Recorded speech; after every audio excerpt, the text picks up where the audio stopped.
Bom dia, um feliz dia. Hoje sexta-feira, dia 27. Espero que você tenha conseguido estudar a lição da semana. Bom, nesse trimestre, nós estamos terminando o trimestre. Hoje vamos começar uma nova lição amanhã. Nós estudamos nesse trimestre alusões, imagens e símbolos, não é isso? E essa semana, que é a última semana, nós estudamos sobre imagens do fim. Aqui, o verso memorizado está lá em Jonas, capítulo 1, verso 9, que diz: Jonas respondeu: Eu sou hebreu, temo o Senhor, o Deus do céu, que fez o mar e a terra. Nós vimos a história de Jonas. Jonas, ele foi um profeta relutante.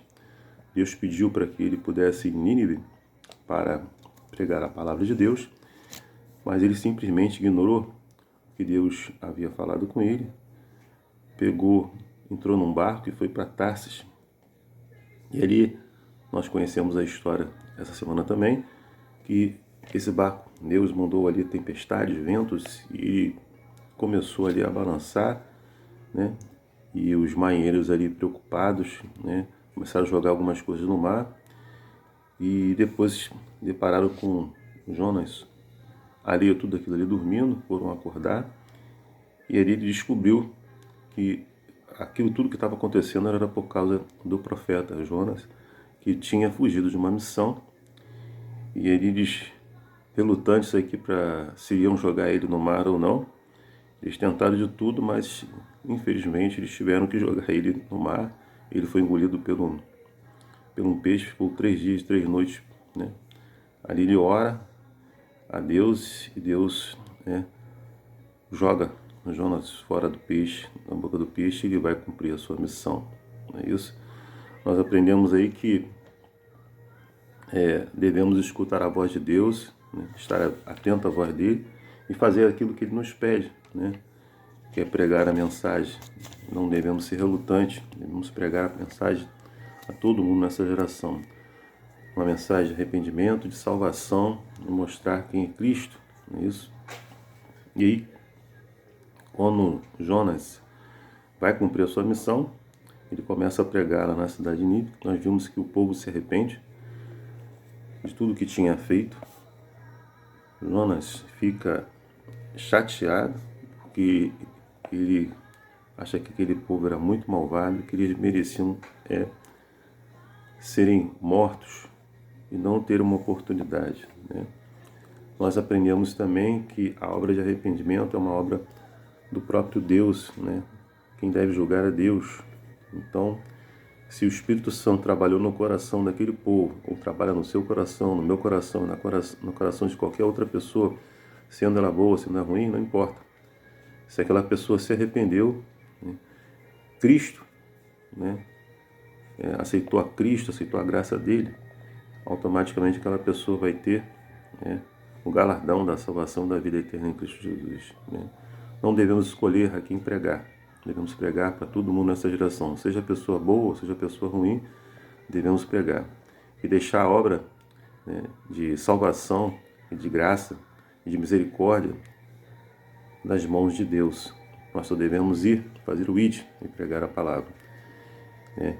Independente de quem seja.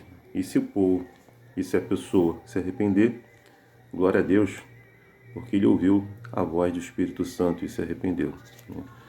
Nós vimos também que Belsazar, que foi o substituto aí de Nabucodonosor, Deus deu todas as oportunidades, né, de ele se arrepender, mas ele também quis se exaltar igual Nabucodonosor, não é isso?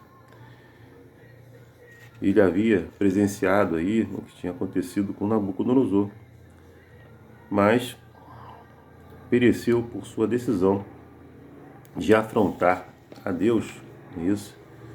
Nós vimos aí que Ciro, né, toma iniciativa, sitia aí a cidade de Babilônia, né, através ali do secamento do rio Eufrates, toma ali o povo de surpresa, que todos estavam em festividade, e ali, como havia previsto, né, falado o profeta Daniel, através da inscrição que foi feita ali na festa a Belsazar, Ele morreu naquela mesma noite onde Daniel havia,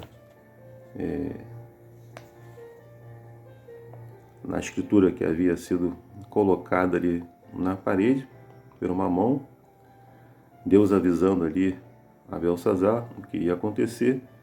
Daniel revela o que ali estava escrito, e naquela mesma noite a profecia se cumpre, né? Ele é morto, não é isso? E vimos que Cristo destruirá aí a Babilônia para salvar o povo. A queda da Babilônia histórica é um tipo, uma representação que Cristo fará nas últimas pragas. Isso. Vimos que Ciro, né, ao invés de escravizar o povo de Deus, ele permitiu a libertação do povo para que ele reconstruísse o templo lá em Jerusalém. Ciro é tido como um ser ungido. Ele era famoso, um famoso persa, não apenas por libertou o povo de Deus, mas sua campanha contra a Babilônia também é um tipo, uma representação da segunda vinda de Cristo, como Cristo viria, não é isso? Ciro era um rei poderoso que libertou o povo de Deus e destruiu os inimigos dele. A diferença é que Ciro era simplesmente um ser humano, pecador, e seu livramento era apenas temporário, né?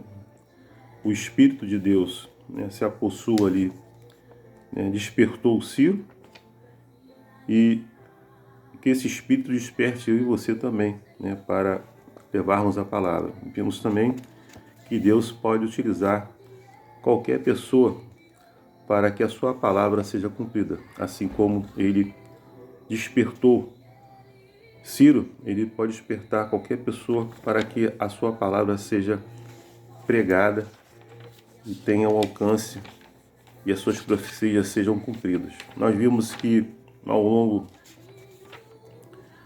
desse trimestre nós estudamos também sobre os reinos.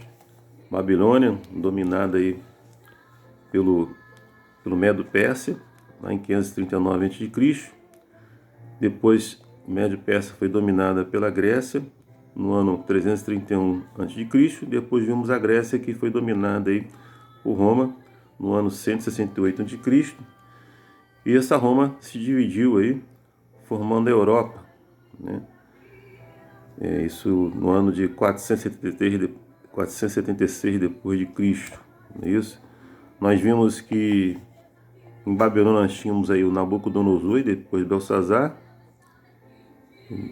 Vimos que o Medo-Persa, quem era o governante era Ciro, Grécia é o Alexandre Grande, e em Roma, né, temos hoje, até hoje, aí, os seus respectivos imperadores que existem até hoje aí, né, dominando aí esse império aí, não é isso? Mas nós sabemos que nenhum desses homens ou reinos que foram instituídos trouxeram para o povo o que eles realmente precisavam, né? Mesmo Ciro aí, tendo sido aí uma espécie de Cristo, não foi um governante perfeito.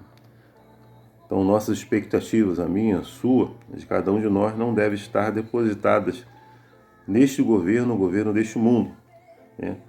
Porque nunca serão alcançadas, as nossas expectativas nunca serão alcançadas e supridas. Mas sabemos, como fala lá em Daniel 2, que o reino de Deus será instalado, não é isso?